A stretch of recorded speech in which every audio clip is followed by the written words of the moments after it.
Don't get mad about things. Think about what you can learn from them. And that goes back to the through line here, which is ownership of outcome and just being better. Don't wish you were better, become better. Don't sit back and wish things were different. Don't get mad because you don't like the way it is. Odds are, if you're willing to just play by the same rules, you'll actually find out that it's in your favor the way that it's done. It just takes work, takes a little bit of research, takes a little bit of not complaining and doing. And it's crazy what's on the other end of that.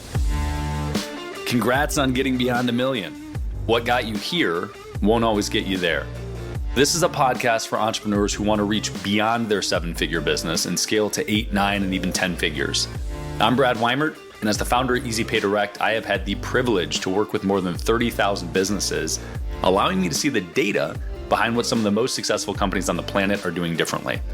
Join me each week as I dig in with experts in sales, marketing, operations, technology, and wealth building. And you'll learn some of the specific tools, tactics, and strategies that are working today in those multi-million, 8, 9, and 10-figure businesses. Life can get exciting beyond $1 million. Kelton Todd, I appreciate you carving out some time to talk, man. Absolutely. Excited to be here, brother, and excited to hear a little bit more about what you got going on as well. Love it. So we met at a mastermind. Now it's years ago, I think. I think it was pre-COVID. And COVID has completely distorted my timeline for the last 5 years entirely. Goes quick. Yes, it does. Yes, it does. I want to hear kind of some of the backdrop, but some highlights for people that don't know you. You've got a huge real estate investing background, and that ultimately is a significant passion for you. You like doing deals. We were talking about it a little bit before we kicked off the recording here. But you also built a multi-8-figure education company inside of the real estate investment space. So I want to dig into kind of both of those veins. And I definitely want to talk about the building the educational company. And I also want to talk about real estate investment because it's something that's close to my heart. But as a starting point, well, how did you get started in business? Unconventional path at first, and then that led me down to a pretty conventional path that I found out was conventional for this industry. But went to college, went to corporate America. That was the American dream that my parents sold me on. First degree bachelor's and first generation bachelor's, and got into corporate America. And after a couple of years, I realized this was somebody's dream, but this might be the American dream, but this was far from my dream. So interestingly enough, I was actually chasing after a girl that I'd been after for a while, and she was studying abroad at the time, went and spent a couple weeks over there and came back to find out that I wasn't allowed to go on a vacation again for an entire year until I built up more vacation time. And for me, that was kind of the final point where I was like, you know what? Again, I'd already accepted the fact that this is not my definition of a dream life, but that was enough for me to say, you know what, this is not for me. So I started researching and looking and figuring out what other type of career paths there were. I'd always had like this itch to be an entrepreneur, but I think like most people, there's no degree for that. I actually started college out with a business degree. And after my, I don't know, what felt like 7th accounting class, I was like, this is not teaching me how to run a business. This is teaching me how to work for somebody who runs a business. And that wasn't my goal. So swapped it to economics. But long story short, that was my breaking point. And so I started doing research, eventually found real estate investing. That was something that could be done by the average person. I didn't know about that. I watched enough YouTube videos to convince me of such. So I quit my job and started pursuing real estate full time. Went 6 months without doing a deal and without making a buck, and was actually working on brushing up my resume to go back to getting a job because it didn't work out so well for me. And my brother dragged me to a live event, 3-day event, somebody coming through town, putting on an event. Went to the event and ended up, instead of going and getting a job, maxing out a credit card, hiring a coach, and getting some mentoring on how to actually do real estate the right way. And got obsessed with it, found some success right out the gate, went on to do 100 deals in the next 2 years. And the rest has kind of been history. And like I said, started out a little more unconventional, just quitting my job and trying to do it on my own, and didn't work. But long path down the road, I realized and found out, for at least for me and all of the peers I know, that's actually the more common journey, is finding somebody that's already done it before that's willing to show you how to do it. And so that's really what led me into the whole industry as a whole. And I got obsessed with it. Once I started getting some success, I was like, well, that was the smartest thing I ever did, so I should do that again. So I went and hired another coach and another coach and another coach. And every time I would learn a new strategy, we'd be able to go and apply that and have more success and do more deals and get more creative and help more people and make more money at the same time. So went down a rabbit hole doing that for quite some time, and yeah, that kind of sucked me into the education side at the same time because I was getting asked to speak on different stages and coach different groups. And it started out, sharing your testimonial, and that turned out into doing a little coaching calls here and there. And then that turned into full-fledged speaking and then selling. And after a while of that, I was like, if I'm going to be on the road and I'm going to do this, I might as well just do it for myself. So that's kind of what turned into the education company. Wait, so just actually doing what worked for you?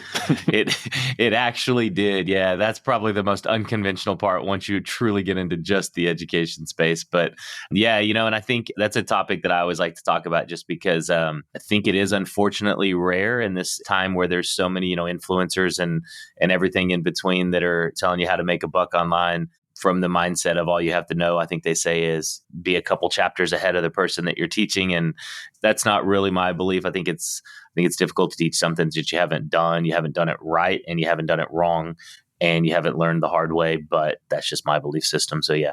Yeah. The current sort of creator economy is missing, I think, several elements. And I think fundamentally, this notion of making a bunch of money by selling information, the fundamentals mirror the mentorship and the apprenticeship programs that have existed for hundreds of years, but they are one to many.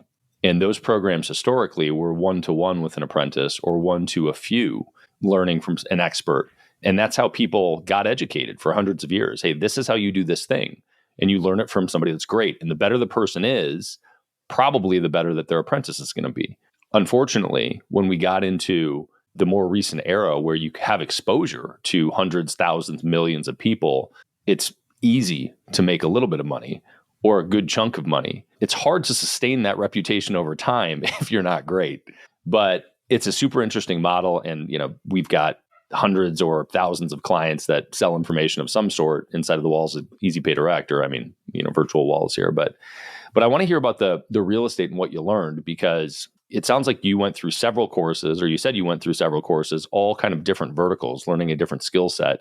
What was the first type of real estate investing that you did that grew that foundation for you? Yeah, it was just basic wholesaling and flipping. I think I was your typical, watched a bunch of HGTV and was like, man, this is cool. I like real estate. I like making things pretty, and I could do that. So growing up, my dad was always kind of in one house and out of the next. I live with my mom, but we'd go stay with my dad in the summer, and he would always be in a different house or be remodeling a different part of the house or something. It was always just kind of improving it and tinkering and selling it and buying something new. And so I think that probably kind of spurred an interest in me from a younger age. But so between that and HGTV, I liked the idea of flipping. My first mentor was really just teaching you how to wholesale, because that's the easiest thing to teach, really.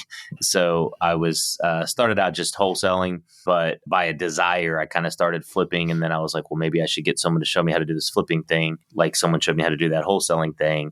And I did, and that worked out well. And so after a few flips and a few wholesales, I was like, well, what else is out there? And so that kind of led me down a creative financing path, and started getting obsessed with, what it was that people were really having success in the real estate education space were actually doing, and started going down that rabbit hole, and come to find out that rabbit hole never ends. You have to take yourself off of that hamster wheel. So, well, I think that principle applies to just a tremendous number of things in both business and investing. Why did you choose to seek new skill sets instead of just doing more of the thing that was actually working for you?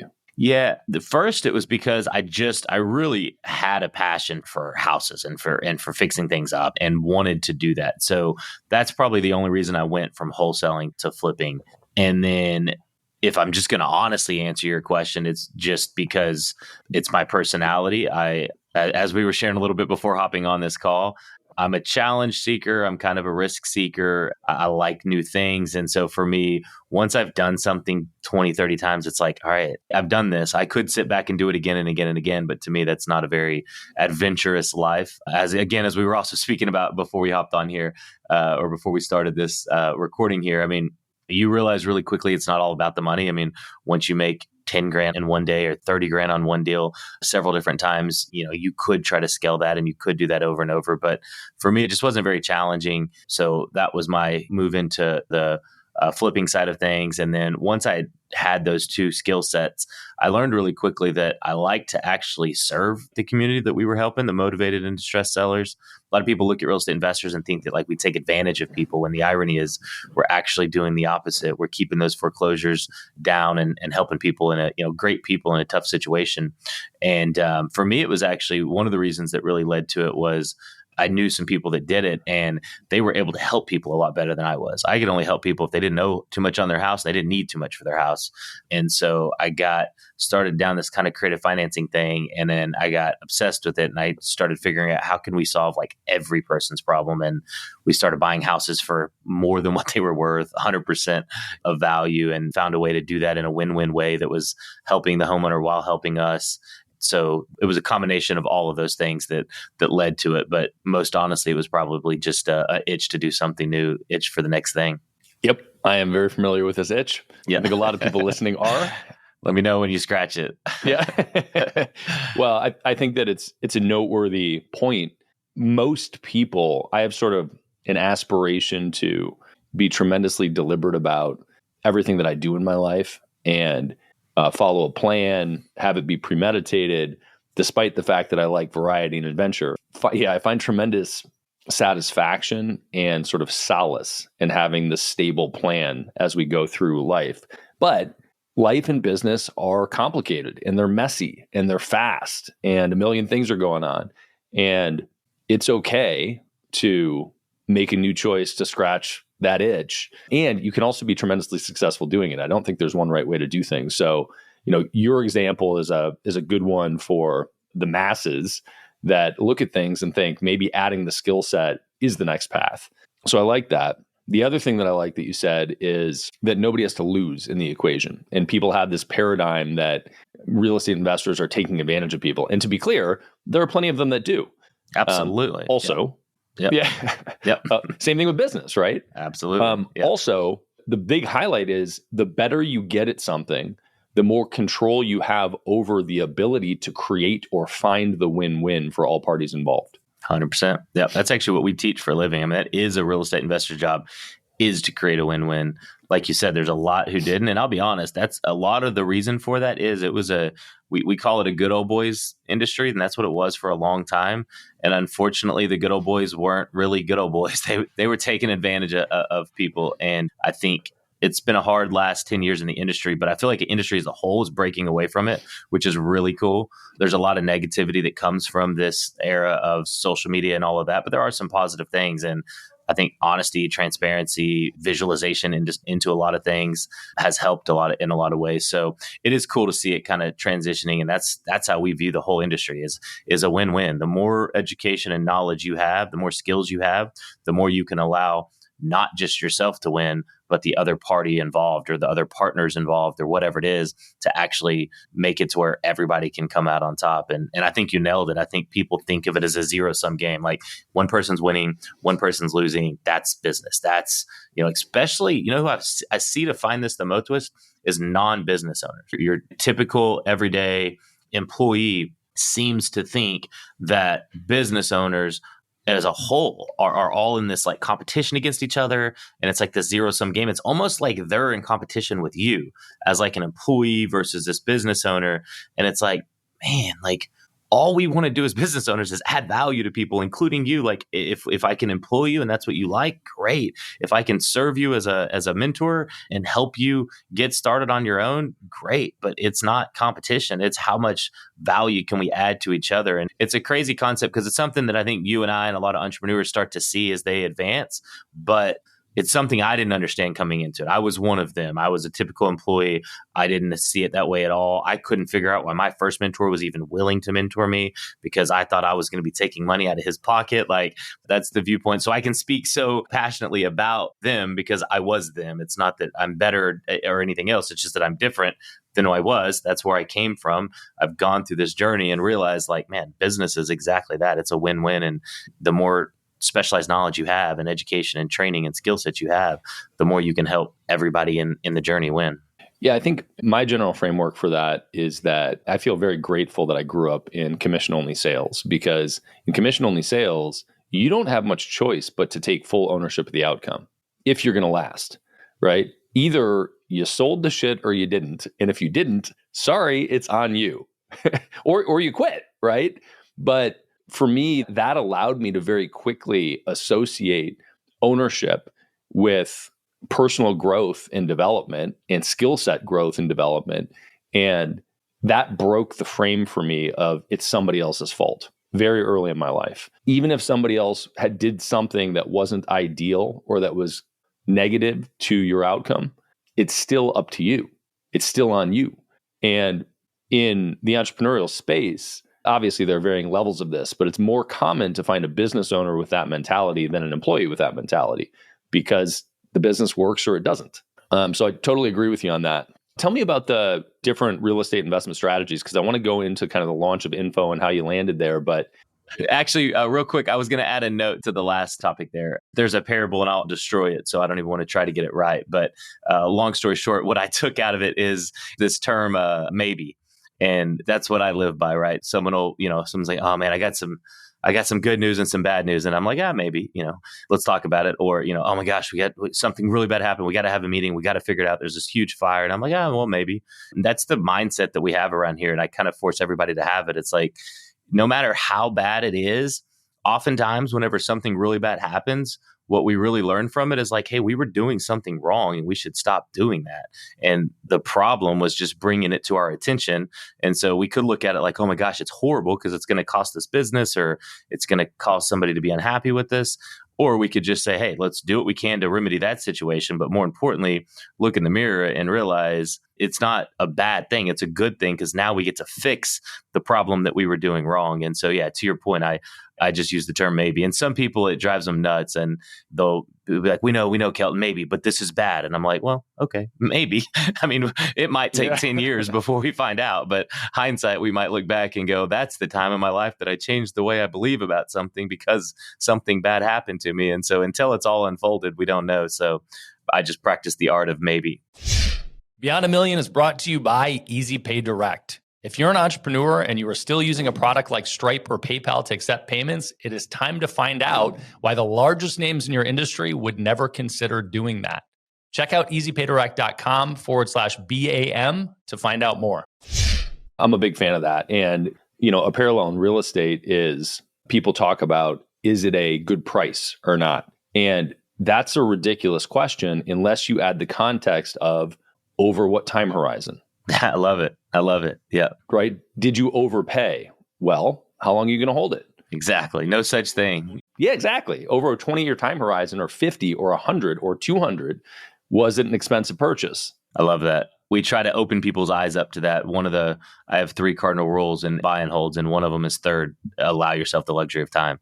If you allow yourself the luxury of time, it doesn't matter which mistake you make in real estate. As long as you're not over leveraged, doing it from a place that you can't sustain, then you can't make a mistake.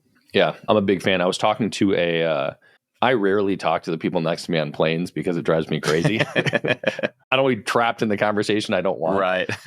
But I was talking to this guy next to me on a flight, and he was a massive hotel developer.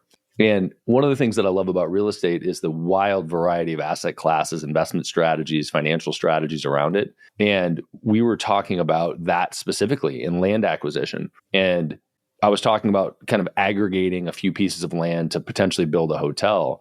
And one of the pieces was $100,000. They wanted $100,000 more, $200,000 more, $300,000 more, which is like $1 million piece of land. So it's a 20 or 30% increase on what the actual value is. And his response was, dude, any number of things that you do during the development could accidentally cost you that. It doesn't matter at all. He was like, relative to the acquisition of this, it doesn't matter at all. At the scope of project, if you overpaid on every piece of land by 30%, it's still probably fine. Yeah, that's interesting. Well, I like that because people get stuck in their head on this idea of the market value is the right value. And the answer is not always the market value is the right value. It's what's the value relative to the project that you're involved in, right? Do the numbers work with the project that you're involved in? Yeah. No, that's interesting. And I would actually I would agree 1,000% with you. Like I said, sometimes even probably find myself teaching it, but ironically also find myself on the other end of it as well, because you just use a great word, market value. I'm obsessed with paying less than market value today. But to your point, like Why? And again, it depends on which end of the spectrum I'm on. When it comes to like buy and holds, I agree 1,000%. But to your point, I mean, I could probably apply it more broadly in general. But a saying we use around here a lot is it's not what it costs you, it's what it makes you, right? So many people focus on what does it cost? What does it cost? And that's the consumer mindset. That's how I was raised. I mean, I was taught if you wanted to buy something, go home, sleep on it. If 3 days later you still want to buy it, then you can go back and buy it. Like that's how I was raised, right? What does it cost? What does it cost? So it's very difficult to adapt that new mindset. But at the end of the day, you're 100% right. It doesn't matter what the current value is based off of what you think it's might be worth. At the end of the day, what's it going to make you? And if it's going to make you money, then that's the end of the spectrum that you should focus on. That's also how you create these big win-wins, is that if you have somebody that's trying to sell a property, if you have the ability to pay them 20% more than anybody else in the market because you're going to develop something bigger or you have some additional value that's going to come out of it, that's a big win-win, right? Then the seller makes a bunch more money. You might spend more, but you also know you're going to make it on the back end. So I love that. And that's where you can start adding what we call creative financing, right? That's where you can start saying like, hey, I'll scratch your back, you scratch mine. Let's figure out a way where we can get more money in your pocket, but get less money out of my pocket to get into the deal. And that's where the fun happens. So let's talk about that for a second. So you started in, for people that aren't heavily entrenched in real estate, the language goes right by them. And it's understandable. 100%. Yeah, I would have been there with them. Yeah. Yep. A million acronyms and, 100%. Yeah. Even inside of one type of real estate investing, there's a lot. So you started in wholesaling, which is basically finding houses. You kind of market to find houses, and then you sell. You write a contract to have an option to buy the house, and you sell that contract to somebody that actually wants to rehab it or do something with it. And then you make, a few grand to 10, 20 grand maybe on a residential property. And that's kind of the idea of wholesaling. Flipping is finding the house that you actually want to lock up and rehab and renovate and then sell it to somebody else, or hold it and rent it, but usually sell it to somebody else to make a bigger chunk of money. But you have to control the property and usually have more money to do the wholesaling. To do the flipping, yeah. To do the flipping, thank you.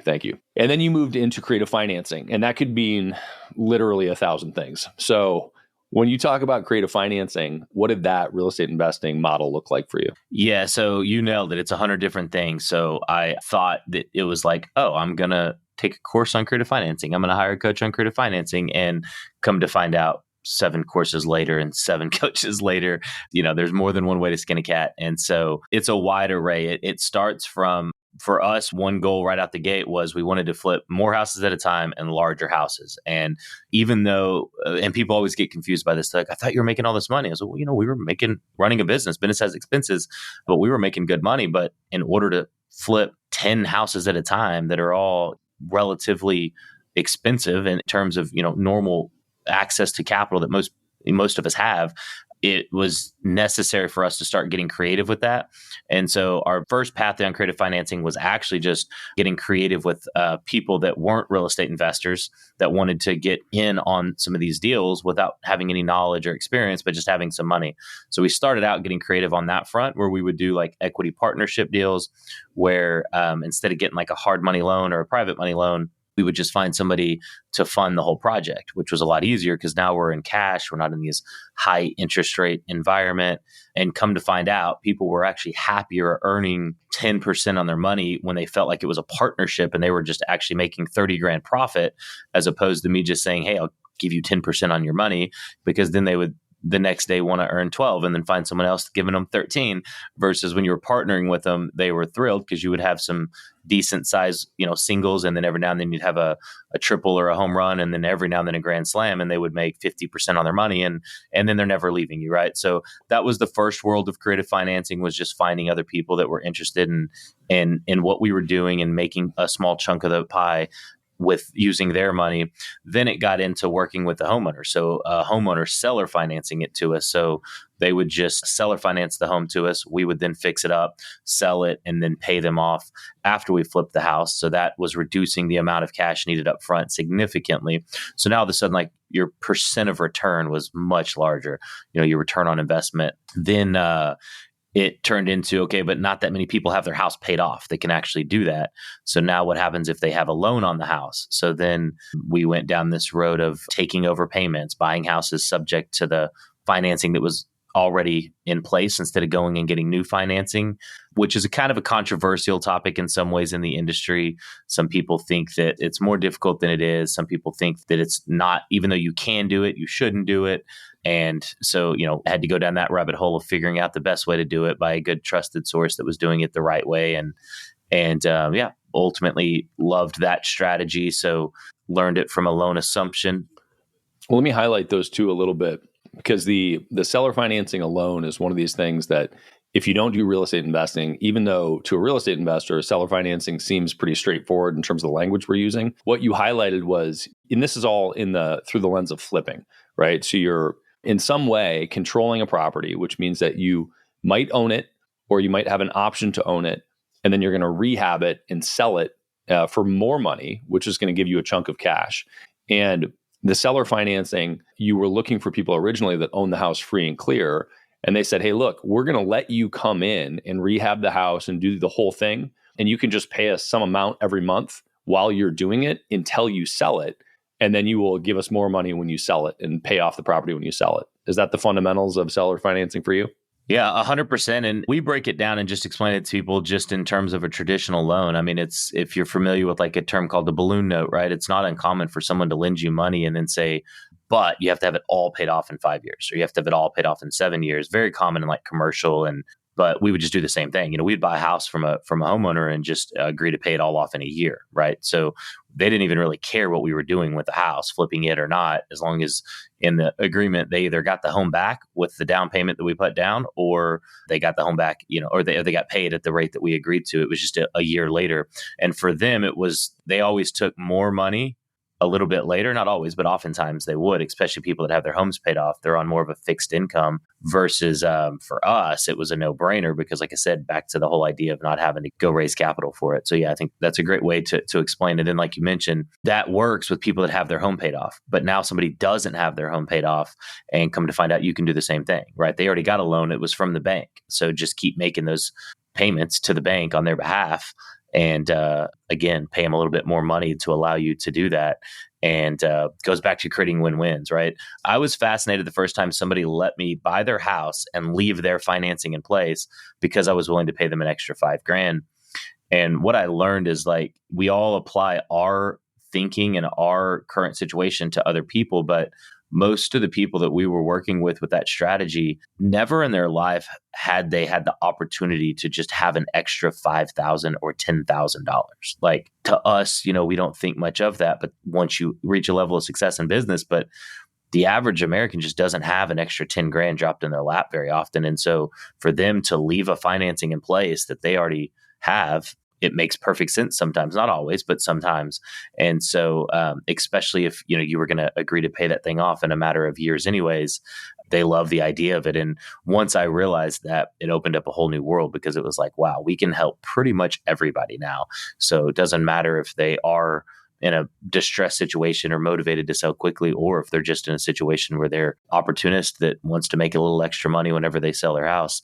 That allowed us to start creating a lot more win-wins. Just because you wouldn't do it personally doesn't mean that a lot of other people don't want to do it. 100%. Yep. 100%. Tell me about the good and bad points and legalities around subject to, which is the idea that the person you're buying the house from has a mortgage in place and you are assuming the mortgage, or you're just making the payments on the mortgage.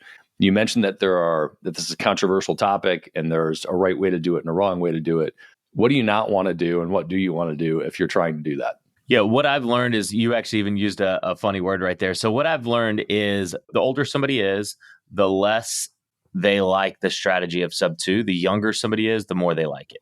So before 2007, 2008, their loan assumption was a very common strategy. Nobody had any controversy around it. It was a very easy black and white strategy. Hey, you don't want your house anymore, but you've been making payments on it for 10 years. I want to buy your house, but I don't want to start making payments on it all over again, because I'm going to start paying all the interest up front again. You've already done that. You're towards the back end of the note where it's starting to become like mainly principal payments. I want to just take over the payments that you already had in place. And pre-07, 08. Well, hold on. Okay. Because this is one of these things, just for any of the non-real estate investors, taking over the note is synonymous with mortgage.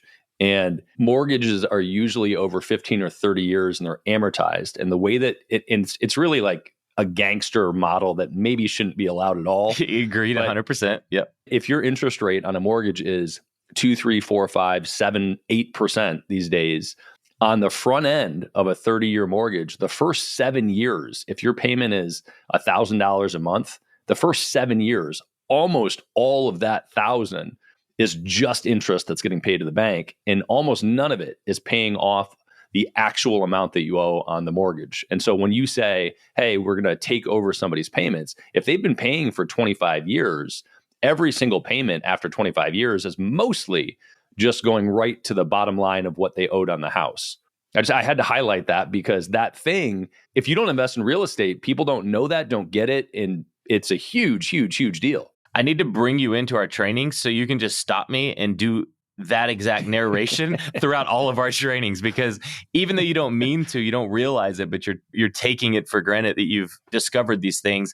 And the reality is there's a lot of people out there who do know these things because they've owned a few homes and stuff, but sometimes even just calling it out like you just did is a perfect way of like really reminding somebody. So I love that. Couldn't agree more. I think you nailed it. Yeah. So before 07 and 08, it was not really controversial. It was black and white. It's called the loan assumption. And you would actually go down to the bank and the bank would actually transfer the payments over to your name. And then they would free up the original buyer to where they weren't responsible for the payments anymore. And that was a very common strategy. There was one challenge with it, and that was that you had to get approved to do that. Some people say, well, yeah, if you're going to buy someone's house, you should get approved. And it's like, yeah, but I want to buy like 20 people's houses this month. And so it's kind of hard to get approved to buy 15, 20 different houses, even this year, for instance, right? So again, as a real estate investor, that was somewhat challenging, but that was the way to do it. Well, after 07 and 08, they passed, because of the financial crisis that came from subprime lending and people were getting mortgages and then selling them off and doing a lot of creative things that caused a market crash. They had a lot of regulation came out and basically made it to where it was very difficult to do a loan assumption. You had to get fully approved. And even then, the banks were so scrutinized that they were better off just not approving them. And all you did is now gave the bank permission to do something they didn't want to do anyways. And so it made it very, very difficult to do a loan assumption. So that's when this sub 2 thing really took off. It was a thing before, but not as common. So before then, I understood why the older generation investors were not a big fan of sub 2, because it's like, that's kind of the shady way of doing it. Just go to the bank and do it the proper way. Well, now that's not really an option. So the way that it's done now is you don't go to the bank. You quite literally just don't tell the bank. You just come up with an agreement with the homeowner that you're going to make their payments. You put it into an agreement, and you do this with the title company, and attorneys are involved, and it's as legitimate as it can be. You're using national Fidelity National Title, Alamo National Title. I mean, these are legitimate transactions, but the difference is the mortgage doesn't get put in your name. It stays in the seller's name. And so if you're not an ethical person and you're not doing things the right way, say all of a sudden you just stop making the mortgage payment, but you have a tenant in there and you keep collecting the rent payment and putting it in your pocket, right? That's ruining the original seller's credit. And it's just a bad situation for everybody. And ultimately, that's the risk that the seller is taking when they choose to go down this route of sub 2. The reason that it can be an unethical practice is people aren't transparent about that. We actually have a disclosure drawn up, highlighted, bold, underlined, not tucked in behind 27 other disclosures, but an actual disclosure getting the homeowner to acknowledge and agree that I have been made aware that it'll be more difficult for me to get another mortgage until this one's paid off. All of the things that could happen, but I am aware and willing to take that risk upon for an additional $5,000, an additional $10,000 in my pocket.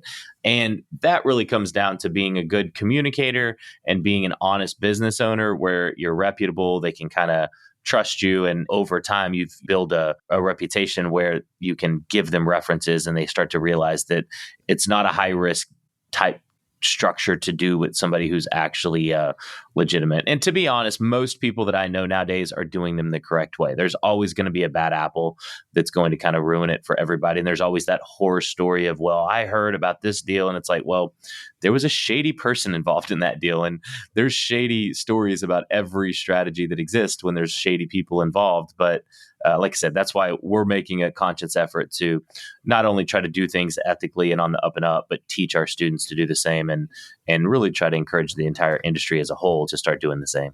Cool. Well, I appreciate the breakdown. I think that's super helpful. And in a world where there is endless information, the value is in curation and simplicity. 100%. Yep. So being able to cleanly articulate kind of the different real estate investing models and where they fit in, I think is super valuable for everybody. I mean, shit, I have dozens of high performing entrepreneur friends that I talk to a lot that just don't do any real estate investing and they don't know how it works. They don't understand the language. They certainly have the resources to do it, but when they do it or if they do it, they're usually not doing it in the optimal way. It's like, oh yeah, I bought another property or I bought a thing. So I think it starts with the language and being able to understand some of those basics. Oh, it does. And I mean, I'm passionate about real estate. Anybody that's listening to this, I mean, I think every single person should own real estate. I think there's going to be a time in our lifetime where it will not be normal to be sitting around talking about buying rental properties and buying properties. I mean, you go to places like California and it's not typical for the average person out of college to get married and get a job as a school teacher and buy a home. And there's so many places in America where that's actually still a thing. And I think we are sitting on a gold mine that if you're not taking advantage of this opportunity to get your hands on real estate, then you're going to look back one day and go, what was I thinking? Because inflation is real. They are printing money faster than they possibly can. And what that does is just drives the valuation of real assets up, and you can leverage into real estate really well. So I love anytime I can talk about it and help people, if nothing else, just plant the seed of go out there and just try, just get your hands on one or two properties, even if it's your own home. I always like to ask people, do you own a home? They're like, yeah. Has that been a good investment? They're like, oh my gosh, yes. Best investment I've ever made. I'm like, really? That's awesome. So what other kind of investments do you do? And they rattle off all these other investments. And I'm like, well, you just told me the best one you've ever done is your home. Have you ever considered doing that again? No. And it's like, man, it's not a crazy concept. Anybody who's ever owned a home knows it's usually one of the best investments you'll ever make in your life. I just like to tell people, consider doing it again. Like, consider doing it, the thing that works for you really well. Consider trying that a couple more times over. Just a crazy thought. Well, yeah, I know. So, and it's actually how we started too, because I said, if this one thing was working for you, why didn't you just keep doing more of it instead of trying to do new things each time? Yeah. So today I have intentions of asking about the Women's Real Estate Investing Network, which is this big community that you and your family have built to teach women how to invest in real estate. And it's a huge, huge educational institution at this point. But we're on investing, so I want to stay there for a minute. Go for it. Now you're way down the path, many years down the path, and you've got, a multi-8-figure company teaching this stuff, which has to spit off cash because those are high margin businesses in general. The money has to go somewhere. Presumably it's going back into real estate. What type of real estate do you like to invest in now and why? I'll tell you, when it comes to real estate, I am as bullish on it gets on just single family residential homes. It might be a weakness of mine. It might just be a passion of mine. But like you said, whenever I've done something that's worked really well, I like to just double down and do that thing over and over and kind of perfect it and see how great I can get at doing that particular thing. For instance, single family real estate. And so we've dabbled in some multifamily, some commercial. We own some, nothing wrong with it. In fact, I would probably honestly admit that it might be a better asset class for someone to take a large sum of money and put into a lot easier, a lot less headache. You can just let somebody else do it for you. So if you got a lot of money, then there's nothing wrong with that. We serve and help people that started out like we did that have absolutely nothing. And for those people, I believe single family residential real estate is the way to go because you can leverage it. I mean, there's banks on every corner that are willing to give you loans for it without having to have a very successful business and accredited investor and all this money down and all of that. And so we are actually still really, really into single family residential. That's what we like to do. Having said that, we do get creative. We do some short-term rentals. We like really large properties for some of our portfolio for different things that we do. But for the most part, it's reinvesting it. But I've also kind of become this little bit of a serial entrepreneur. And so I like to invest mine into other things outside of real estate as well. I think we try to diversify, but I don't think it's for the sake of diversifying. I think it's for the sake of scratching that itch of the next thing. Keeping yourself entertained. That's it. 100%. Yeah. So for me, it's businesses. Yeah, I get it. Well, let's talk about the single family home and the investments there, because even inside of that one asset class, there's still a number of different methods that we've already hit on, right? It's wholesaling, it's flipping, it's buying things with creative financing, it's long-term holds, right? Or it's short-term rentals. What do you tend to do with single family homes today if you're investing in them? Do you want to do the short-term rental thing and like put it on Airbnb, or do you want to buy something, put a long-term renter in there? And why do you go one direction or the other? Yeah, it's a good question. I think it depends on what market you're in, what your long-term goals are. If you're relying on cash flow, a lot of people sell real estate as like this cash flow game, and you're going to have all this extra cash flow at the end of every month. A decade in, we've never really found that to be the case, like it's sold on the posters, if you will. So if you're really after cash flow and you're really wanting to seek like that replacing your income and all of that, then I think short-term rentals is one of the best way to do it. They have some of the best cash flow that you can get. We're big on appreciation. So we like properties that are going to double in value, and we really like properties that are expensive that are going to double in value. So it just depends on what your particular strategy is there. But traditional rentals are going to be the gateway into the industry. Like if you can buy some traditional rentals that just make enough at the end of the month to cover all your bills, and you own the asset, I think you're going to look back in 5 to 10 years and the home's going to double in value, and you're going to say, holy cow, that's awesome. Because not only did the home double in value, but the little money I put into it 10x'd in value. That's a great strategy. We still are big into fix and flips. We love to buy small homes and make them big homes. So we do like major renovations. We'll buy little 2,000 square foot homes and make them 5,000, 6,000 square foot homes and raise the ceiling heights and make them big, nice homes. And that's a strategy we love to do because it takes some time to do it, which allows us to take advantage of some other tax advantages along the way. And so we may do a short-term rental or rent it out for 6 to 12 months at the end of that project just to take advantage of some of the other opportunities that exist out there. And it's fun to build cool shit. It's really fun to build cool shit. Yeah. 100%. So for some people don't care. You know, I have a business partner that I own a couple buildings with, and he couldn't care less. He's like, does it make money? And he's happy to produce mediocre product to have a better ROI. Yeah. And I can't do it. I just want to build cool stuff, you know? 100%. Yeah, 100%. So you mentioned tax advantages there and hold periods. What are you talking about specifically? Yeah, I mean, there's a lot of different ways you can do it. Like the classic one is, if you can just hold it for longer than 2 years, you're getting rid of some of your capital gains or getting into some capital gains and getting rid of some traditional taxes. So just tax advantages that were created for basically real estate investors that hold properties for longer than a year or two. That's probably your more traditional route than a little bit more unconventional. There's a lot of different just ways to depreciate the property, write off the property. So cost segregation depreciation has been a big one. I know that's a long, fancy name, and it doesn't really matter what it stands for, but it means there's a great way to write off some taxes. And so the cool thing about making money in real estate is then you can use real estate to write off all the, or as much of the profits as you can. That's a cool way to do it. One unique strategy that we teach that I don't know of many people teaching, or any for that matter, is we'll do some of those big projects like we just explained, and then we'll actually move into them. And so if you live in them for a couple of years, then the first $500,000 is tax-free whenever you sell the house. And so it's a really cool way to live in a really expensive house for a really inexpensive price point. And then when you sell it, you can make $500,000 tax-free. So I've done that strategy numerous times over, and it works out great. I've just got to convince my wife to move every 3 or 4 years, but that's a deal. And that's specifically if it's your homestead property. That's correct. Yeah, that's why we move in them. Yeah, we'll move into it, homestead it for a couple of years. So yeah, there's all different kinds of ways, but I think those would probably be the larger primary ways.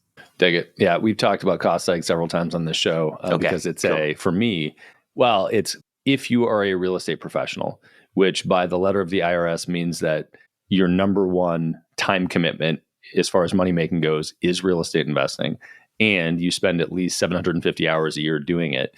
If that's the case, cost segregations are this huge tool to wipe out your tax liability. And it involves holding property for a little bit longer than 2 years, but it's a huge, huge asset in terms of opportunity, in terms of investing. So yeah, and you don't always have to hold it for longer than 2 years. You can roll it into 1031 and go to the next one. And I always like to tell people the tax code was written by the wealthy for the wealthy. And as Andrew Carnegie once said, 90% of millionaires became so through owning real estate. And so if you put those two together, you realize that the tax code was written for people who own real estate. It's almost impossible to get truly wealthy without owning some form of real estate in one way, shape, form, or fashion when we start talking about long-term wealth. And the tax code is pretty stupid when it comes to real estate and the advantages that it provides. Yeah, well, I'll also say that one of the conversations that I have routinely and that comes up, well, I'll use cost segregations as an example. So there has been an IRS code for quite a while with bonus depreciation for cost segregation, which allowed real estate investors, has allowed them to accelerate more of the depreciation into the first year. So you could write off a huge chunk of this bonus depreciation, and it was 100% of this value, and now it's 80, and then it's going down to 60, and supposedly 40, and then going away. And this is a huge deal. And so I know a bunch of investors that are kind of panicking around it. But what you just said is the highlight, which is the tax code is made for wealthy people to pay less in taxes. And so you better believe that something is going to replace that if it goes away. And you just need to be good enough to find it or connected enough to talk about it and figure out what that thing is. Yeah, I don't want to go too off topic or taboo here, but I mean, you take a look at every politician, I don't care which side of the aisle they're on, and you look at their income, which is public information, making $179,000 a year for the most part on the high end. And they live in $10 million homes. Like 1 + 2 is 3, not 12 million. So how does that happen? That's a great example. I can assure you that they are not going to stop that from happening because they're the same people that are benefiting from it. So whether it goes away and or is replaced with somebody else and or a paused. One that probably more people are familiar with is the bonus depreciation on cars. They did the same thing after COVID, 100% bonus depreciation. If you're a business owner listening to this and you own a car that you're not writing off 100% of right now, you're missing out. It's no different. But think about it. What's one of the qualifications for that? 6,000 pounds. Well, what kind of cars weigh 6,000 pounds? Well, I can tell you, I have a few of them. Range Rover, G-Wagon. I don't have an Escalade, but an Escalade. Those aren't cars that the average person drives. Those happen to be the same cars that these politicians, if you will, happen to drive every single day. And so it's like, again, that wasn't written to take care and help the average person be a little more average and get by. That was written by the wealthy people that drive these kinds of cars to help wealthy people continue to get wealthier. And some people hear that and get mad. And I say, well, no, just hear that and learn and do the same thing. And that's ultimately what we're talking about right here. Yeah. You have given me two things to think about. One is whether or not I should buy a Range Rover. Yes. And two, I live downtown. It's a lot of car for downtown. It is. Yeah. You can get the Sport. And I don't know if that's actually 6,000 pounds.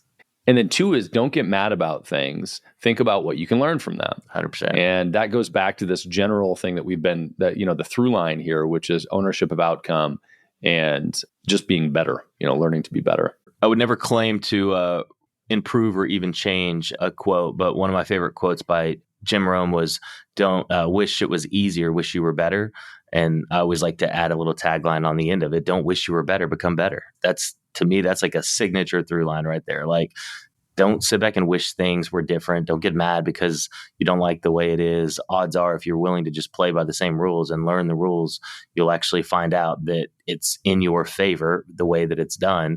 It's just takes work, takes a little bit of research, takes a little bit of not complaining and doing. And it's crazy what's on the other end of that. Yeah, couldn't agree more. Well, I've tied up your time talking about real estate investing, which is important to me. Yeah, I love it. Yeah. I'm going to spend the later half of this day dealing with a property that I bought earlier this week. And very cool. That'll be fun. I'm deliberately pushing it off to later in the day because I want to make sure I get other things done first. Good. But tell me, before we do that, you went down this path of investing. Ultimately, you rolled a lot of your information that you had learned into building an education company. And then you put a lot of time and energy into that to build that into this multi-8-figure entity that now has 55,000 paying members all over the country or world potentially. How much of your time goes into that and how much goes into investing? And how do you decide that? Or how did you decide that? Yeah, so your viewers will love this answer and get a kick out of this. My mom decides it for me, I think. So long story short, we actually didn't start what we thought was an education company. We just started helping our friends and peers, invest in real estate and wanted to get paid for our time. And so we started a network and realized that we could get deal flow, and it was just a win-win for everybody. And so we had a network where we taught local people here in Dallas how to invest in real estate, and we really ended up partnering with a lot of them and stuff. And that's where it all began. And so what we found, people loved it when we took all the information we had learned from all these different mentors, bundled it all together and put it in one place for them. And they wanted, coaching on it. So we provided coaching on it by ourselves, as well as some of our other either coaches, which eventually ended up mainly just being students that just did literally exactly what we showed them to do. And then COVID happened. When COVID happened, it shut us down because it was all in-person events. So we were going to hotel rooms twice a month, renting out conference rooms and having big meetups and all of that. And so we had to shut everything down in COVID. And my brother and I's goal was to completely shut the education side down because it had become a education company and less of a network. And so we were having to spend more time educating and coaching and really running a business and marketing and hiring employees than we were actually getting to do real estate. But my mom came to us and said, people need us more now than ever. People are sitting at home. They're in a bind financially. And we had helped her start this women's network at the same time. We would all meet up in the same room. There was just like this little subgroup of women involved. And long story short, we agreed and promised to help her grow this women's real estate investors network online simultaneously. But we said, hey, you know what? We don't have to be the coaches. We don't have to be the face of it anymore, because I was literally running an entire company, doing the marketing, speaking, coaching, selling. I mean, you name it, while investing in real estate. And it was just too much. So we agreed, not knowing what it would turn into. But when we went online, as we were discussing, I think maybe before the recording, if not at the beginning of this call, it kind of blew up. I mean, we had a lot of success out the gate, and we went from, just this little kind of small mom and pop company with 5 or 6 employees that was just working here locally in Texas to having hundreds of women every single month all across the nation joining our network. And that turned into thousands, and that grew. And we've now had over 100,000 women pay to go through our, what we call our master class. It's like a week-long course, which is only like $17, but still, I mean, to have 100,000 women sign up for that and go through that, it's pretty cool. So it really kind of exploded, and the deal sounded good on the front end because we didn't have 30, 40, 50 employees, but we got up to over 50 employees. As anybody can imagine, that's a full-time babysitting job. And so we're also full-time babysitters as well as full-time marketers, which is what it takes to be able to sustain growth and be able to provide the service that we can. And we kind of set down this path and mission to be the largest and greatest women's real estate network that in the nation.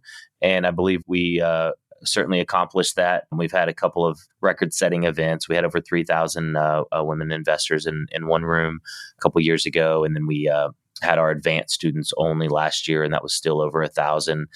Should be a little over 2,000 this year. So yeah, it's turned into where it really is a full-time job. And unfortunately, that kind of is our full-time job, and real estate has kind of become our part-time job. But I say unfortunate, as we talked about earlier, maybe, we'll see. What's cool about that is that's forced us to both change the way we invest.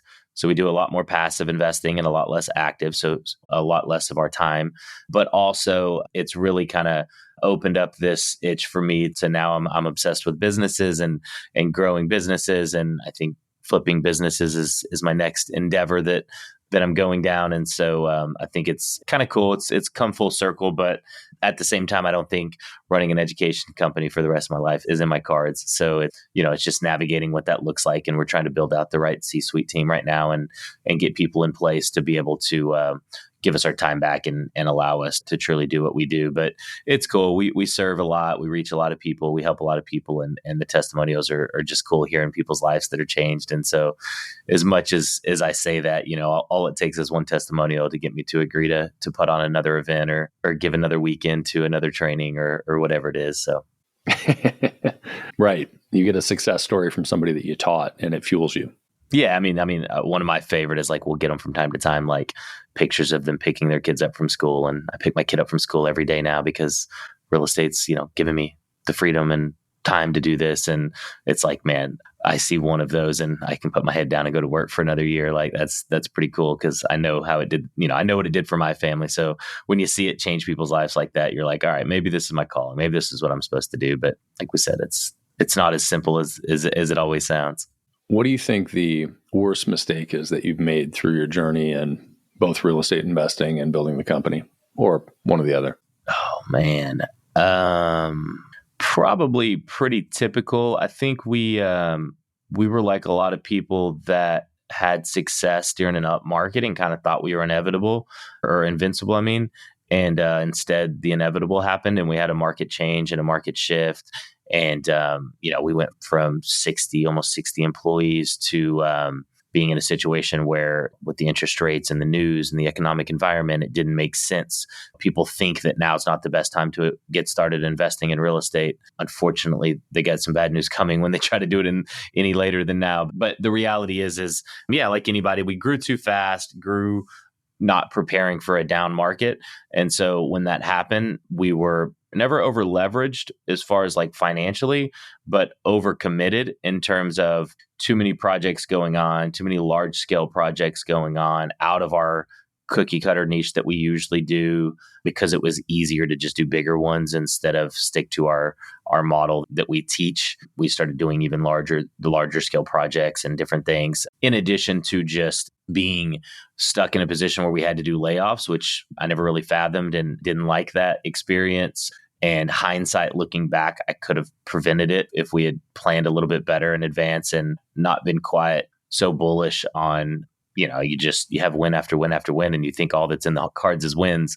So just running into that face first and trying to navigate kind of what we talked about earlier, right? You've got commitments out to people and employees and to a network and to a community, as well as business partners and deals, and not hold up into your end of the deal. But when you structured those deals or when you set up those deals, they were just in a different environment. And so that's probably my biggest learning lesson is we're regrouping and trying to put ourselves in a different situation and build out things a little more sustainable.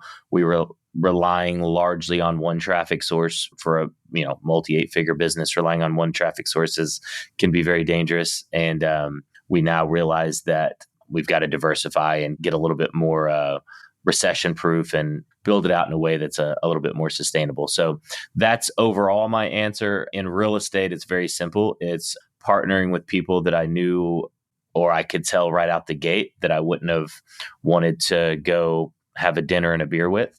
So that's my new rule. If I don't want to have a beer with you, then I don't want to invest with you. And it's a pretty simple rule to follow, because come to find out, there's a lot of people that you don't want to have a cold beer with.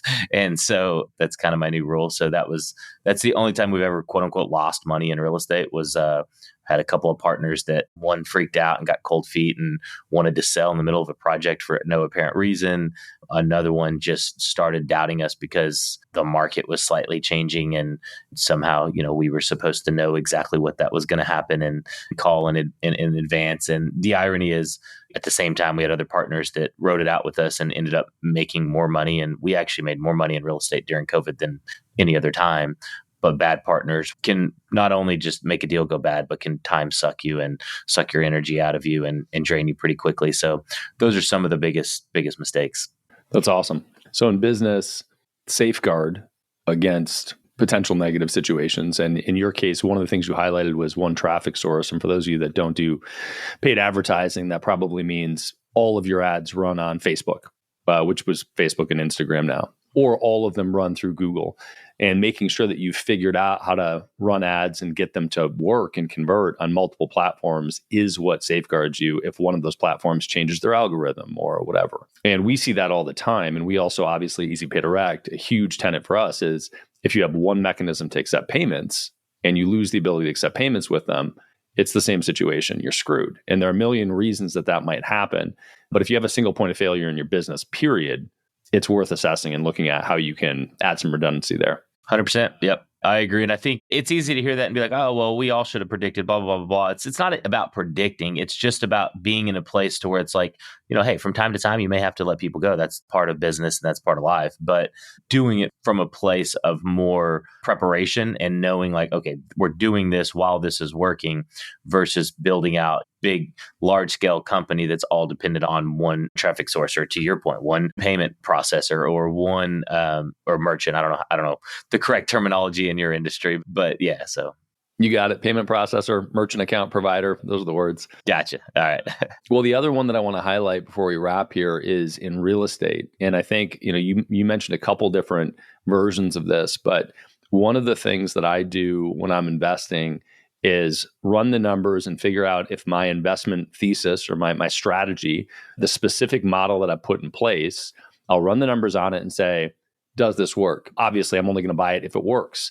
But then I'll also run 2 or 3 other strategies and say, okay, well, if this one doesn't work for some reason, or if the economy changes, so let's say I buy it as a long-term rental. I also want to run the numbers as a short-term rental and say, hey, well, what if I have to short-term rent it? Or what if this could be a commercial property? And I could put somebody in it from a commercial perspective, because when I'm buying downtown, which is often where I am, that is one of the options. But I want to look at it a couple different ways. And so during COVID, for example, none of us knew, well, I think that none of us knew that COVID was going to happen. I know where you're going. Yeah. We'll leave the conspiracy theory out of this. But I did realize that we were potentially coming towards a peak in the market. And that had been a fear for several years, right? We had a hell of a run in real estate that just up. So knowing that we had been in an up market for so long, I looked at, okay, so if this market shifts, what am I going to do at that point, right? What if I have to hold this a little longer than I wanted to? And premeditating that saved my ass in a couple different real estate projects during that time. Yep. And, we didn't do that for just because, I don't know. I mean, we just had a lot of success over and over and over, and success kind of goes to your head. And then we would have some crazy bad experience and we would turn it into like the biggest win ever. And it was like, no, we're experts at creating win-wins. We'll make anything a win. And then it's like, okay, but you can't be a dumbass. Like, you can make a win-win out of a winning situation. But at the end of the day, yeah, it takes a little bit of humility to be able to prepare like that. For sure. Cool. Well, Kelton Todd, I appreciate you carving out time, man. I don't want to keep you any longer than our allotted slot here. So if people want to find out more about you, where do you want to point them?